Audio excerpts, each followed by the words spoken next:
Before starting the chapter 2, we'll first actively recall कि हमने first chapter में जो sixth NCERT we were doing उसमें वील एक्टिवली रिकॉल कि हम लोगों ने क्या क्या पढ़ा था। तो आपको अगर याद होगा तो हमने एक मैप देखा था जिस पे हमें बहुत सारी चीज़ों के बारे में लोकेट कहना को किया गया था और हमें ये बताना था कि उस पर्टिकुलर रीजन में किस तरह की activities million years ago conduct की जाती थी, राइट। सो लेट्स रिकॉल कि एक नर्मदा रिवर था इस एरिया में, एक विंध्यास थे और विंध्यास के ऊपर का रीजन, देन द गारो खासी hills this side, and then the Suleiman Kirthar hills this side, then the Indus Valley and its tributaries, Ganga river and its tributaries this side.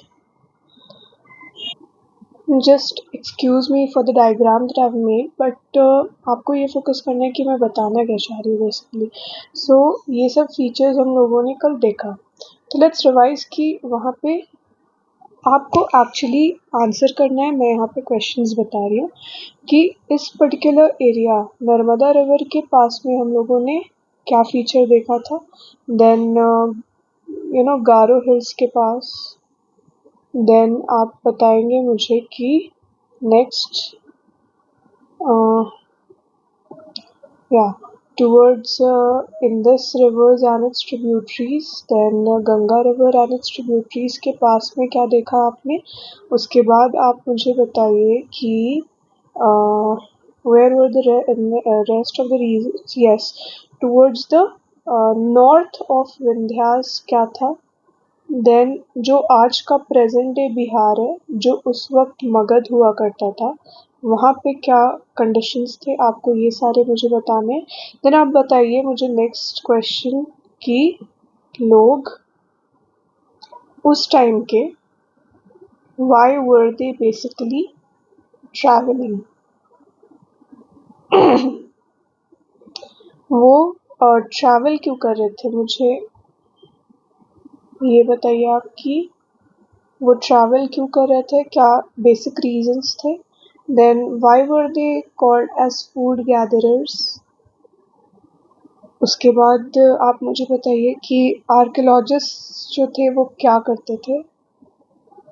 देखिए हम लोगों ने ये सारी चीज़ें पढ़ी है ना, और अगर आपको याद नहीं आए देन आप क्या मेथड यूज़ करेंगे इसको वापस से रिकॉल करने के लिए। आप जाएंगे और मैंने जो नीचे नोट्स बनाए थे कुछ इस तरह के शॉर्ट में, आप उसे देखेंगे और फिर आंसर करने की कोशिश करेंगे, फाइन। देन आप मुझे ये बताइए कि इंस्क्रिप्शंस किस चीज़ से बने हुए थे, उसके अंदर क्या ऐसा स्पेशल उसमें लिखा हुआ रहता था, एंड देन आप मुझे फिर ये बताएंगे next question would be that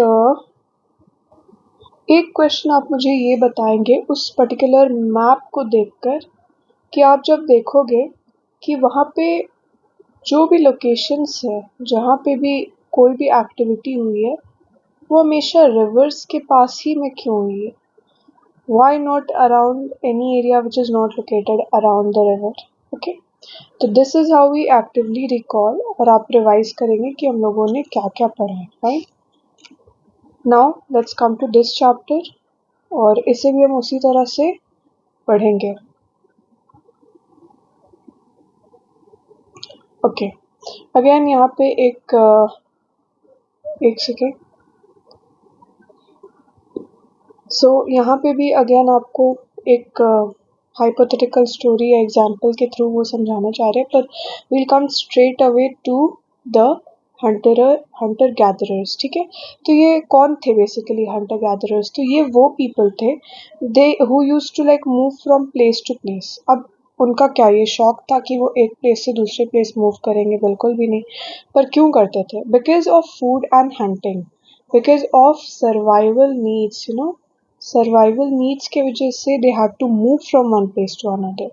क्यों, क्योंकि अब आप देखो एक पर्टिकुलर एरिया है एंड यहाँ पे लिमिटेड ट्रीज हैं जिसमें मे बी ये सीजनल है, तो यहाँ पे जो फ्रूट्स होंगे वो काफ़ी एक लिमिटेड टाइम के लिए ग्रो होंगे, या यहाँ पे जितने तरह के भी, suppose there is a pond and यहाँ पे फिश है, तो एक सर्टेन टाइम के बाद मे बी आफ्टर 1 ईयर और सो यहाँ की फिशेस भी तो अब कम होने लगेंगी, because you are continuously what you are taking them out from the pond and you are eating them. So अब क्या होगा कि ये लिमिट कर जाएंगी, तो फिर अब you will have to shift to another place जो फुल ऑफ रिसोर्सेज है, ठीक है. सो उस वजह से they use to shift to another place. This the first reason.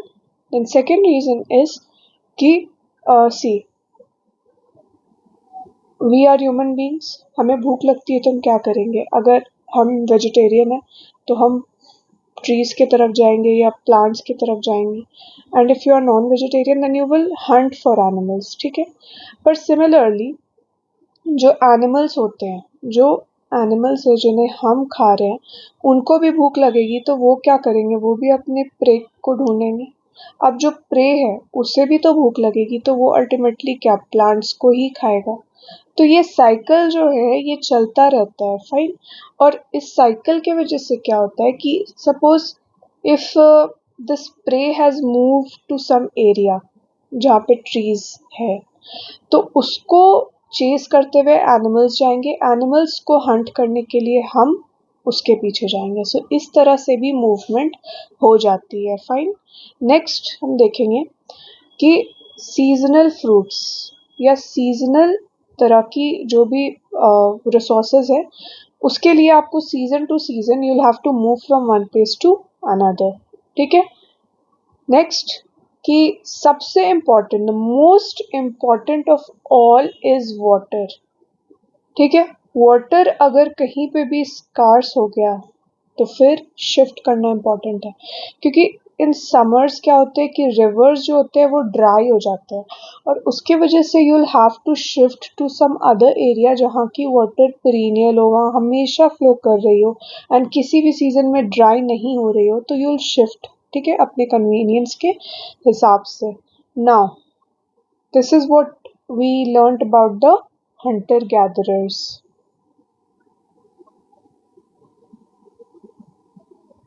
अब आपको मैं कल इसके बारे में क्वेश्चंस पूछूंगी, तो आपको ये सारे पॉइंट्स याद होने चाहिए because they are very easy, ठीक है. नाउ नेक्स्ट स्लाइड में यहाँ पे हम देखेंगे कि how do we know about these peoples, ठीक है. तो आर्कियोलॉजिस्ट ने कुछ इस तरह की चीज़ों के बारे में फाउंड किया है कि वो जो हंटर गैदरर्स है जो उसे बनाते थे और यूज करते थे, what they used to do, they used to make this also and they used to use it. Use किस तरह का? सबसे पहले they will use tools to cut meat and bone. वो यूज करेंगे कि वो मीट और बोन को उससे कट कर सके, देन चॉप कर सके फ्रूट्स को, देन बार्क को स्क्रैप कर सके. इसी तरह से हमें कुछ मैन्युस्क्रिप्ट्स भी मिली हैं, right. Then they used to also make arrow for hunting. Then they also used to make huts and tools out of the woods, ठीक है. See, basically जो tools they were using, they were of two materials, or you can say three materials, and that is stone था, एक wood था और एक bone था, ठीक है. Tomorrow I'll ask you questions on this and make sure that whenever we are actively recalling तो आपको ये सारी चीजें याद हो. Now this map is highly important for you from the exam point of view, क्योंकि hundreds of times you will see कि ये जो names है, बुरज़ाहोम, मेहरगढ़, भीमबेटका, चिरांड, इनाम गांव, these Karnool caves, these have been used tremendously by the examiners, and यही सब जो basic maps होती हैं 6th NCERT 7th NCERT, यहीं से वो लोग पूछ लेते हैं. So see, यहाँ पे आपको इस तरह के सिंबल्स में दिए हुए हैं व्हाट कि पैलियोलिथिक साइट्स है, नियोलिथिक साइट्स है, मेगालिथिक साइट्स है, अर्ली विलेजेस है और मॉडर्न सिटीज है। सॉरी,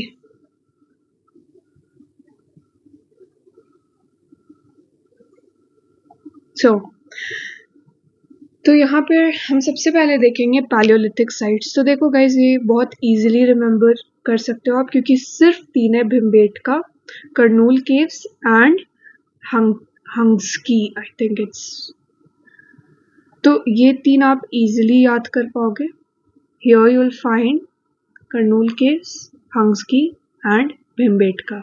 ठीक है, अब you should know one thing about these Karnool caves that is like very important. I've mentioned it over here कि देखो, यहाँ कर्नूल केव्स से ना ऐश फाउंड हुआ है, जो हमें ये बताता है कि there was use of fire। क्यों? ताकि वो एनिमल्स को स्केयर अवे कर सके, लाइट जला सके और अपना खाना कुक कर सके। So for this reason Kurnool caves is famous. तो आपको ये याद रहेगा। Now next thing, we saw कि तीन पैलियोलिथिक साइट्स है ना। आपको ये भी चीज़ शायद नहीं पता होगा कि व्हाट इज पैलियोलिथिक, जिसके बारे में हम बात कर रहे हैं। सो पैलियो का मतलब होता है old and lithic means stone. So old stone age is what is Paleolithic. Okay, lithos is actually stone, so the old stone age is what is the Paleolithic. Fine. Now तीन Paleolithic sites है, we saw कौन कौन से, and आपको ये it's quite easy to remember, तो if you will remember तो अच्छा ही है। Then Neolithic sites में you see Halur, Payampally, Mahagara, Koldiva, Chiran, Daujali Harding, Burzahom and Mehergarh, out of which I think you should remember this: Burzahom, Mehergarh, Chiran and Halur maybe। ठीक है, this is like the most important of all। उसके अलावा आपको और कुछ नहीं याद करना। Now let's come to megalithic sites। Mega means big and lithos, as I told you, is stones. So big stones, the age where big stones were used is the megalithic sites। Now ये जो sites है, these are only two। what are they? Adichanallur and Brahmagiri। should remember, easy है। Early village में सिर्फ एक है Inamgaon, we should remember that. And modern cities में Kolkata and Mumbai. Fine, ये मैप कितना इजी था ना। भीमबेटका इज वेरी इंपॉर्टेंट क्योंकि ये मध्य प्रदेश में है एंड ये ओल्ड साइट है जहाँ पे केव्स और रॉक शेल्टर्स मिलेंगे। और ये पीपल इसे नेचुरल केव्स इसलिए चूज किए थे क्योंकि ये शेल्टर देता था from rain, heat and wind. ठीक है, एंड आप यहाँ पे देखोगे कि इस तरह के रॉक पेंटिंग्स भी पाए गए हैं that show wild animals drawn with great accuracy and skills। See, आपको नहीं लग रहा है यहाँ पे एक एनिमल है and he is a hunter who is trying to hunt। तो ये बेसिकली आपको क्या बता रहा है कि प्रीवियस डेज में किस तरह के सिनेरियोज देखने को मिलते थे। Fine, now let's come to palaeolithic. So as I told you कि ये old stone and it was around 2 million years ago से लेकर 12,000 years ago। This timeline is the Paleolithic timeline। ठीक है, sites basically वही होते हैं जहाँ पे remains of things पाए गए हैं, either they are buried or on the surface of the earth, and that we study even nowadays। ठीक है, कर्नूल केव्स के बारे में भी ऑलरेडी टॉक्ड कि क्या स्पेशलिटी थी। नाउ सी,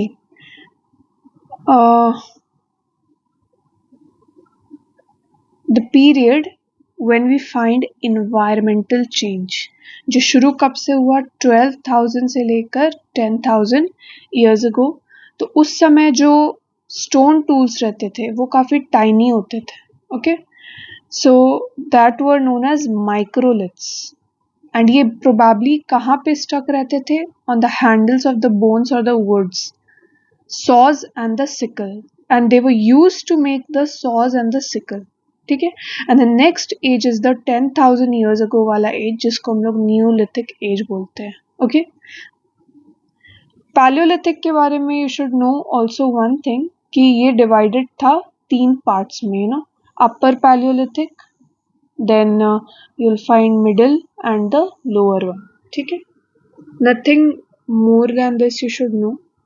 उसके बाद इस स्लाइड में we'll see कि क्लाइमेट जो है मेसोलिथिक पीरियड में, like that was 12,000 years ago, क्या होने लगा, सडनली वार्म कंडीशंस प्रिवेल होने लगी, जिसकी वजह से बहुत ज़्यादा ग्रासलैंड्स यू नो प्रोड्यूस होने लगे, नेचुरली दे स्टार्टेड ग्रोइंग, जिसके वजह से number of dears, antelopes, sheeps and goats आने लगे थे, जिसके वजह से रियरिंग एंड हर्डिंग बहुत ज़्यादा होने लगी। फिशिंग भी एक इम्पॉर्टेंट स्किल बन गया था लोगों के पास। नाउ ये सारी चीज़ें होने लगी because of what, the climate change that took place all over the world. अब हम देखेंगे कि फार्मिंग और हर्डिंग कैसे शुरू हुई। सो एक टाइम था जहाँ पे बहुत सारे ग्रेन्स जो थे वो ग्रासेस लाने लगी, जैसे वीट, बार्ले, राइस, और ये नेचुरली बहुत सारे सब कॉन्टिनेंट्स पे ग्रो होने लगे। Now when people saw that, then they learned कि वो कहाँ पे ग्रो करते हैं और कब राइप होते हैं। दे स्टार्टेड ऑब्जर्विंग, ठीक है। तो उस तरह से फार्मिंग शुरू हो गई। And the first animal that was to be tamed was the wild ancestor of the dog, ठीक है। Now people encourage the animals जो relatively gentle थे, ठीक है, जैसे sheep, goat, cattle, pigs, and most of them like ate grass only. So people started taming them and protected these animals from getting attacked by the wild animals, and that is why they were known as herders, क्योंकि वो उन्हें protect करने लगे थे। Domestication we already know, इसमें कोई बहुत बड़ी नहीं है कि ये प्रोसेस था कि पीपल प्लांट्स ग्रो करने लगे और एनिमल्स के पीछे ध्यान देने लगे। बहुत जल्दी प्लांट्स एंड एनिमल्स जो बहुत डिफरेंट थे वाइल्ड प्लांट्स एंड एनिमल्स से, उसको टेंड करने लगे। इसलिए selectively plants and animals domestication के लिए यूज़ होने लगे। फॉर एग्जाम्पल कि जो प्रोन नहीं हो किसी भी डिजीज़ के, उस तरह के एनिमल्स को डोमेस्टिकेट करने लगे, और प्लांट्स भी इस तरह से सेलेक्ट करने लगे कि उनका जो लार्ज साइज ऑफ ग्रेन हो वो उस राइप ग्रेन के वेट को केपेबली बर्दाश्त कर सके, या it is capable of bearing the weight of the ripe grain, ठीक है। दे selectively did this. Now a new way of life you could see. How was the grain used? So it was used as a seed, as a food, as gifts, and also stored for food, ठीक है। Store करने के लिए they started using large clay pots or woven baskets or dug pits into the grounds, ठीक है। rearing of animals, after animals तो naturally multiply करते हैं, and they looked after them carefully that they provide milk, which is an important source of food and meat wherever it is required. तो animals को rear करते थे ताकि वो as a store of food use कर सके। Then they are saying कि find about the first farmers and herders। तो ब्लू स्क्वायर्स के बारे में ये बात कर रहे हैं, जो आपको अगर याद हो तो शायद it was about Mesolithic period, जो मेहरगढ़, बुर्ज़ाहोम, ये सब रीजन्स जो था, I think those were the blue squares one. तो वहाँ पे evidences of farmers and herders का फाइंड किया गया है, और साइंटिस्ट जो है वो भी एविडेंस फाइंड किया of plants and animal bones and remains of the burned grains, ठीक है। Now towards a settled life, किस तरह का लाइफस्टाइल हुआ करता था। So traces of huts or houses at the same sites at some sites have been found, for example Burzahom, which is in present day Kashmir, Then people also built pit houses that were dug inside the ground ताकि in summer season एक cold weather से या cold weather में भी बचने के लिए they dig the houses inside and stayed there. They found cooking hearths both inside and outside the hearths. Then Neolithic में you saw कि polished to fine cutting edge tools use होने लगे, mortars and pestles use होने लगे ताकि grains grind हो सके, और earthen pots भी थे जो decorated थे, स्टोर करने के लिए यूज होता था, कुकिंग के लिए यूज होता था. देन राइस, व्हीट, लेंटिल्स जो अब इम्पोर्टेंट पार्ट है डाइट का वो भी ग्रो होने लगे. Then they began weaving cloths of different kinds of materials, for example cotton. Now मेहरगढ़ में we are taking a closer look कि क्या है वहाँ पे. तो ये एक फर्टाइल प्लेन में लोकेटेड है मेहरगढ़, और ये बहुत इंपॉर्टेंट रूट्स देता था ईरान के पास. ठीक है, जहाँ probably was one of the places जहाँ पे पीपल बार्ली और वीट ग्रो करना लर्न किए थे, और शीप्स और गोट्स को किस तरह से रियर किया जाता था वो भी फर्स्ट टाइम इसी रीजन में देखा गया है. बोन्स ऑफ वाइल्ड एनिमल्स जैसे डियर और पिग को भी इस रीजन में देखा गया है. और अदर फाइंड्स जो मेहरगढ़ इंक्लूड करता है वो है रिमेन्स ऑफ स्क्वायर और रेक्टेंगुलर हाउसेस एंड 4 और मोर कंपार्टमेंट्स जिसमें जो स्टोरेज के लिए यूज होता था. ना जब पीपल यूज टू डाई तो उनके रिलेटिव्स और फ्रेंड्स उनको रिस्पेक्ट देने के लिए जनरली क्या करते थे कि they use to believe in that conception कि there is life after death, इसलिए वो लोग उसे बरी कर देते थे विद द गोट्स, कि वो प्रोबेबली क्या मीन कर रहा है कि वो उसको नेक्स्ट वर्ल्ड के लिए फूड दे रहे हैं. So this is all about the second chapter, that is hunter gatherers, and उसी के मैंने यहाँ पे short notes भी बनाए हुए हैं. You need to learn these and some of them are present here only. तो आप इसे देखिए और actively recall कीजिए because tomorrow I am gonna ask you questions from this only. Thanks for watching.